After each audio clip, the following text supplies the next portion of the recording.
નમસ્કાર દોસ્તો, હું છું રાજેન્દ્રસિંહ રાઠોડ, ગ્રામ પંચાયત હિંમતપુરા સરપંચ. મિત્રો, આ ખૂબ જ અગત્યનો વિડીયો છે અને વધુમાં વધુ લોકો સુધી શેર કરજો, જેથી કરી કોઈ લાભથી વંચિત ના રહી જાય. તો મિત્રો, આપણે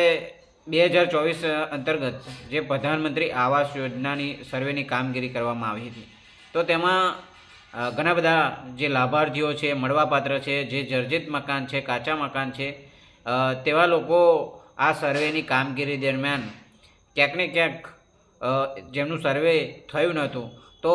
એવા લોકો માટે જે બાકી રહી ગયેલા છે એમના માટે સરકાર દ્વારા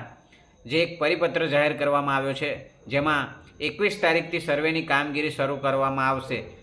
અને એ કામગીરી 30 તારીખ સુધી છે. 30